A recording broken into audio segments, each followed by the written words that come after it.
So ఎలా ఉండబోతుందండి movie? So I think it will be a very emotional film for sure అండి. But at the same time there's a beautiful love story, ఒక మంచి entertainment track ఉంది. So I think ఒక family, ఒక wholesome family ఎంటర్టైనర్లా feel అవుతారని అనిపిస్తుంది. And we're only 2 days away, so we're all very excited and anxious at the same time. Yeah Pramod garu, this is your first debut right? So ఎందుకంత సైలెంట్గా ఉన్నారు? సైలెంట్గా success meet చేసుకోవడానికి రెడీగా ఉన్నారు? సైలెంట్ అంటే క్వశ్చన్ అడగలేదు కదా ఇంకా. అంటే ఎలా అన్నారు అన్నాను నేను, మీరు అడిగినా కూడా అన్నారు. సో చెప్పండి, యాజ్ అ డెబ్యూట్ డైరెక్టర్గా మీకు ఎలా అనిపించింది? మూవీ తీసేటప్పుడు ఎలా అనిపించింది? మూవీ తీసేసిన తర్వాత right now what are you feeling అంటే ఏం చెప్తారు? అంటే స్టార్ట్ చేసేటప్పుడు ఆ స్ట్రగుల్ అనేది ఉంటుంది, దాని తర్వాత స్మూత్గానే జరిగిందండి. ఇప్పుడు కొంచెం సినిమా రిలీజ్ ఉంది కదా 2 days, డెఫినెట్లీ టెన్షన్ ఉంటుంది కొంచెం. ఓకే ఓకే, ఎలా హెల్ప్ చేశారు? అంటే శివ గారు త్రూ అవుట్ నిలబడ్డాడండి. అంటే ఆల్మోస్ట్ 4 years నుంచి friendship, at the same time ఒక 2.5 years నుంచి నాకు ఈ ప్రాజెక్ట్కి సపోర్ట్ చేస్తూ వచ్చారు. అలా రైటింగ్ లో ఏమన్నా అంటే కథ ఇలా ఉంటే బాగోదు, ఇలా ఉంటే బాగుంటుంది అని ఏమన్నా సజెస్ట్ చేశారా? నేను ఎప్పుడు ఓపెన్ అండి. అంటే డెఫినెట్లీ మంచి ఇన్పుట్ వచ్చిందంటే సినిమాకి హెల్ప్ అవుద్ది కదా. సో ఇక్కడ ఏమి పర్సనల్ అనేది ఏం లేదు. సో తను కొన్ని ఇన్పుట్స్ ఇచ్చాడు. సో అన్నీ ఇంక్లూడ్ చేసి ఇది ఫిల్మ్ ఇలా వచ్చింది. Okay okay. సో మీ క్యారెక్టర్ని మీరు చేస్తున్న ప్రమోషన్స్ చూస్తుంటే పిచ్చెక్కిపోతుంది.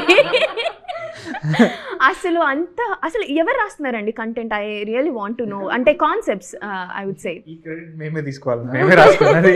తను founder. whose idea is making more reels? అంటే చాలా రీల్స్ వచ్చాయి. నవాబ్ కెఫే అంటే ఫస్ట్ చాయ్ వాలాగా వచ్చిన తర్వాత నవాబ్ కెఫేనే అంత వైడ్ అవుతుంది, వైరల్ వెళ్తుంది అంటే it's not a small thing అండి. చాలా బాగా ప్రమోట్ చేస్తున్నారు. ముఖ్యంగా సోషల్ మీడియాలో ఆ బస్ క్రియేట్ చేయడం కోసం మీరు చేస్తున్న స్టంట్స్ మాత్రం వెరీ అప్రిషియబుల్. యా, అంటే మేము కూడా ఎక్స్పెక్ట్ చేయాలండి. అంటే we thought we had very short time to register the new title among the public audiences. అంటే ఈ పాయింట్లో మేము సినిమా గురించి మాట్లాడి ఈ సినిమా మేము టైటిల్ మార్చాము అనే దానికంటే కూడా how about we sell what the vibe between Saki and Raja is in the film through relatable Gen Z content అనే ఒక థాట్ వచ్చింది.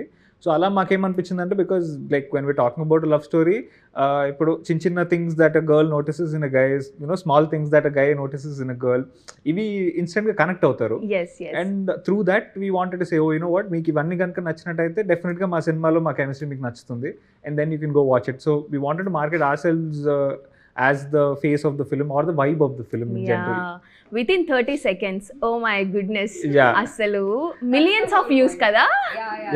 We wanted to keep it very very short, so that they want to see it again. Like our cute moments ani manam ekku long lag cheste, I don't think, for me personally, I won't feel it cute unless and until if it's very crisp and like short. అంటే మనకు ఒక మా target ఏంటంటే ఆ videos చూస్తుంటే చూసే వాళ్ళు నవ్వుతా చూడాలి, ఆర్ బ్లష్ చేయాలి. These are 2 things that we wanted to focus on, and probably we wanted to put it out in a way that ఆ కంటెంట్ చూడటం వల్ల ఎవర్రా ఇల్లు అని చెప్పి then they want to see, oh Nawab cafe వస్తుందా అని చెప్పి. So that's the whole point. I guess it really worked. Yeah, it really worked, definitely.